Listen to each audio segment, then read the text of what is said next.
Toward evening, a magistrate and a doctor arrive later than expected in a village named Cernia. Their task is to conduct an inquest concerning the apparent suicide of a young man named Lesnitsky.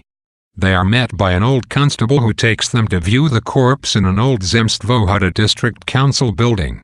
The magistrate, a young man named Lizin, debates with the elder official Dr. Starchenko about the motivations that drive men to take their own lives. The young man wonders whether it is more or less acceptable that men now commit suicide because they are sick of life, as compared with the old days when they killed themselves over embezzling government funds. The constable tells both officials that local people are afraid of the dead man's ghost, which they are convinced will rise to haunt them.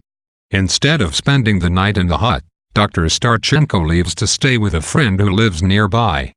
The magistrate drinks tea and passes the time talking with Lashadin, the self-styled local constable. The old man tells Lizin that he has been working for over 50 years and that he has endured many hardships in order to fulfill his duty. He affirms his own integrity by noting, "You won't survive in the world by lies," and recounts the circumstances that lead to the death of Mr. Lesnitsky. Lashadin explains how the young man's father forfeited all his wealth through gambling, thus forcing his son to earn a living as an insurance collector. The constable speculates that Mr. Lesnitsky grew depressed as he wanted to have a better life, and in better style and with more freedom. Despite the relevance of this information to his investigation, Lizin soon tires of listening to the constable's prattling and asks the old man to leave. The magistrate thinks about how alien he finds provincial society and how different life in Moscow must be. He concludes that the inhabitants of Cernia are not human beings, but rather people who exist, in Lashadin's words, according to regulation. To contrast with this life of duty and drudgery, Lizin dreams of working his way up through the ranks and entering Moscow's society as a proven professional. The howling wind merges with the sounds in Lizin's dreams, and the magistrate recollects meeting Mr. Lesnitsky. He remembers thinking that the insurance agent had a disagreeable look in his eyes, like someone who has slept too long after dinner. The magistrate is interrupted from his glum reverie by the return of the constable, who asks for permission to inform the village elder of the official's arrival.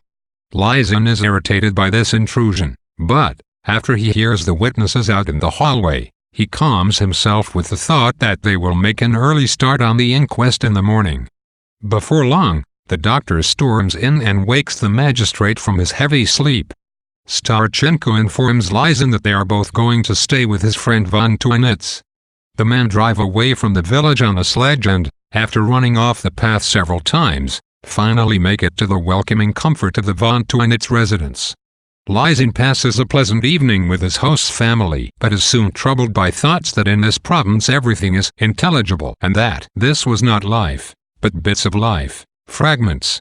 The magistrate and von Tuinitz discuss the suicide, which the latter concludes is an unbearable business, and Lizin passes a troubled night dreaming about Lesnitsky and Lashadin. Von Tuinitz imagines the two men standing together singing, "We go on, and on, and on," and he describes the sound as if someone was hitting his head with a hammer. Lizin miserably concludes that both the suicide and the old constable's sufferings lay upon Lizin's conscience. He becomes even unhappier when he wakes up and discovers that a snowstorm has forced the postponement of the inquest. On the morning of the following day, after the storm has died down, the constable arrives to collect Dr. Starchenko and Lizin.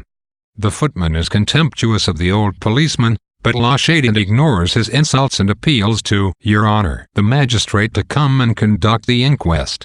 On Official Duty, also known as On Official Business, was published in 1899 and won widespread acclaim from literary luminaries. One of its fans was the famous author Leo Tolstoy, who, according to the editor Donald Rayfield, claimed that he had dreamed of Chekhov's Old Constable.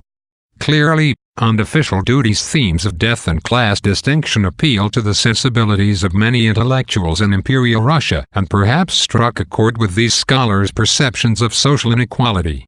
Looking at the text, we see that Chekhov's story examines the notion of dissatisfaction. Although Lizin and Mr. Lesnitsky are different in background, temperament, and circumstance, Chekhov draws parallels between the two men as characters both disaffected with their lives. In contrast, the older Dr. Starchenko is a stodgier and more plain-spoken figure who feels secure enough to luxuriate in his superiority over others. He condemns the age of nerves, which has bred a generation of neurotics and egoists. It seems as though Chekhov is examining the tensions within Russian society, weighing in the balance those who are troubled by others' people's plight and those who are not. Although it is not apparent at first, it becomes clear that Lysen is affected by nerves, just like the men whom Starchenko condemns. We see that fretful dreams disturb the magistrate's sleep, in which he hears noises like howling wind, and that his conscience begins to trouble him. Lysen also becomes increasingly concerned with the meaning of life, concluding that only if a person regards his or her own life as non-accidental can everyone become part of one organism marvelous and rational. This intense soul-searching, so common to members of the intelligentsia class and other Chekhov tales, points to the magistrate's deeper frustration with social inequality.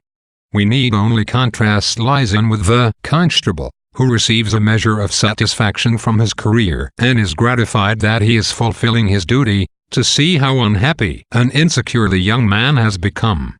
Ambition has blighted the magistrate's view of the world, ensuring that he is less content than an old man whom no one values or outwardly admires. However, despite the pessimism and seriousness of his subject matter, Chekhov's tone remains light-hearted and is even comic on occasion. For instance, readers cannot help but laugh when Lysen proclaims, "Yes, suicide is an undesirable phenomenon," in response to von Tuinitz's comment that it must be difficult for Lesnitsky's family to cope with his death. We see that Chekhov's humor is mostly wryly ironic, but occasionally it is used to introduce overtones of violence to the text.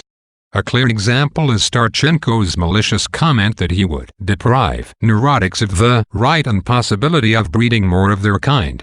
Nevertheless, despite its gloominess, the narrative presents a view of both men and society that is candid and good-humored.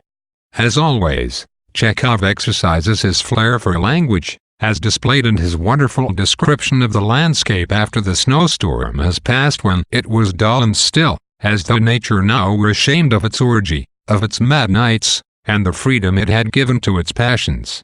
While the author suggests that man is ensnared by forces greater than his own will, we see that Chekhov's prose dances free from all constraint.